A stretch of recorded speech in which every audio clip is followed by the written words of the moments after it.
How to hide WhatsApp status from some contacts. Hello everybody, welcome back to my channel. This is me Bipin Basnet, and today I'll guide you on how you can hide WhatsApp status from some contacts. Now if you wish to upload WhatsApp status and just block someone from viewing it from your contacts, here is how you can do it. You can simply open up your WhatsApp messenger. You should get an interface like this.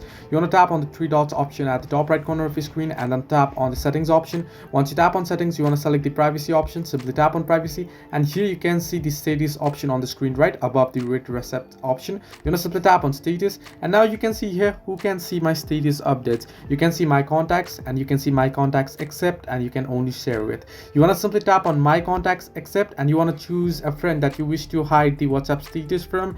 And once you choose it, you can see it's marked red. All you have to do is you'll have to tap the number of contacts that you wish to hide the status from, and then simply tap on the tick mark at the bottom right corner of your screen, and you can see they'll be blocked, and now they won't be able to see your WhatsApp status.